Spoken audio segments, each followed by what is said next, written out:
What does a sales manager do? That's the question you've asked me. I'm going to give you the answer today on this episode of the Inside BS Show. Hi, my name is Dave Lorenzo. This is the show that takes you inside business strategy and shares all the insider business secrets with you. Today, we're answering the question, what does a sales manager do? And I'm going to give you 6 specific things that a sales manager does. I'm also going to share with you a shortcut, and you're not going to want to miss this. At the end of our time together today, I'm going to share with you a shortcut that's going to make every sales manager's life easier. So if you own a business or you're a sales manager and you manage a sales team, this video is going to make your life a lot easier. So join me for the 6 tips and the 1 shortcut that you don't want to miss. So we're going to get into the content right now, but I want to say something that is going to sound a little strange, but really makes a lot of sense when you think about it. The best sales manager is somebody who has no idea what a sales manager is supposed to do. He or she just knows that they get recognized, they get rewarded when the sales team wins. If you keep that in mind, if you didn't know anything else, you didn't know what the expectations of the job were other than your salespeople need to sell at their quota or better, the more of them that do that, the more successful you'll be. If that was the only guidance you ever took away as a sales manager, you would be just fine. In large companies and as part of a large sales team, we put a burden of reporting and all kinds of corporate requirements on the sales managers that distract them from their ultimate goal. So the 6 things that I'm going to share with you and the shortcut that I'm going to share with you today, those 7 things, those are the basics. And if you only focus on these, you're going to do really great as a sales manager. So the first thing you need to do as a sales manager is create a distraction-free environment. Create an environment that allows the salespeople to get in front of their customers as much as possible. Now, if a salesperson is doing a report, they can't be in front of a customer. If a salesperson is in a meeting, or if they're traveling to a meeting, or if they're in front of you, their sales manager, they're not in front of their customers. So you as a sales manager need to clear all of that crap out of the way, and you need to make sure that the salespeople are in front of customers 90% of the time. If you do that, you're halfway toward achieving your role's success as a sales manager. That's right. If you just clear away the clutter, you'll be halfway to being the most successful sales manager anybody's ever seen. So keep reports to a minimum. Keep meetings to a minimum.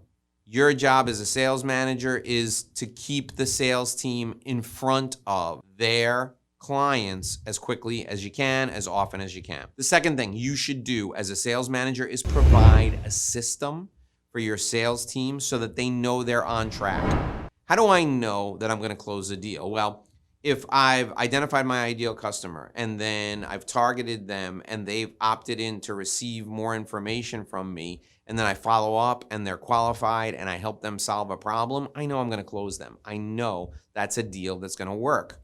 That's my system. Well, you as a sales manager should have identified a similar system in your business.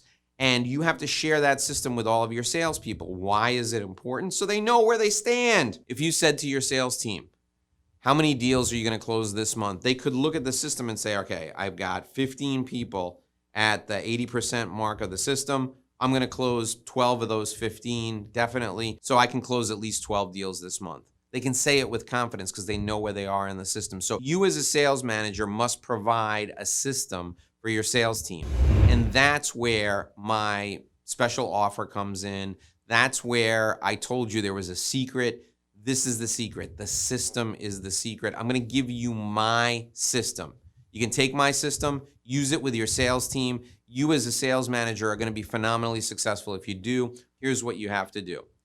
Go to revenueroadmapguide.com, revenueroadmapguide.com. At that website, you'll be asked to enter your contact info, and then you'll be sent a link. You can download my system right now and you can give it to all your salespeople. They can fill out the questionnaire in the back, customize the system for them, but you can ask them at any point where they are in the system, and you'll know how many deals are going to close this week and this month. So step 2 for you as a sales manager, provide a system. Step 3, constantly training and coaching. If you want to be the best of the best as a sales manager, I mean, you came here wondering what a sales manager does. So if you want to be the best of the best as a sales manager, you have to constantly train and coach. You can use these videos, the videos that I have on my YouTube channel. There's over 680 of them right now. And by the time you watch this, there may be over 1,000 videos. You can use these videos for ideas to train your sales team. You can use my revenue roadmap guide, train your sales team on that. But the little bit of time you spend in front of your salespeople should be one-on-one. Give them 2 or 3 tips they can take away. Tell them the tips are optional. If they fit in with their style, they can use them. Constantly train and coach them. All right, the 4th thing you should be doing as a sales manager is focus on outcomes. I know you have to do reports. I know that there are things that are measured like number of calls, number of emails, number of contacts, number of touches, that sort of thing. None of that matters. What matters is the dollars you take to the bank. If you have a great salesperson who closes 5 deals a week and breaks records with the revenue that they drive to the company, who cares what their reports look like? Nobody cares. All they care about is the outcomes. That's what you should be focusing on as a sales manager. Always focus on outcomes. So 3/4 of the way through, what does a sales manager do? We're 3/4 of the way through answering these questions. There's 2 things left. These 2 things are critically important. The first, share best practices. Your sales team is doing things right 80 to 90% of the time. Catch them doing things right. Capture those best practices and share them with the rest of the salespeople. If somebody's got a new technique they're using, they got a great script they're using, share it with everybody else. That's the benefit of being part of a sales team. You get best practice sharing, best practice replication. And then finally, the 6th thing, the most important thing you can do as a sales manager, recognize and reward your sales team. Your salespeople are big ego. They're highly competitive. If you're hiring the right people, they are fueled by recognition. Make sure you're always celebrating every success. Recognize people doing things right. Recognize them in front of their peers, and you will be a great sales manager. You want to discover other things that sales managers do? You want to learn how to be the best possible sales manager? Watch the rest of the videos in this series. Scroll down right below me here. There's another video coming up right now. Watch that video, and I will see you there.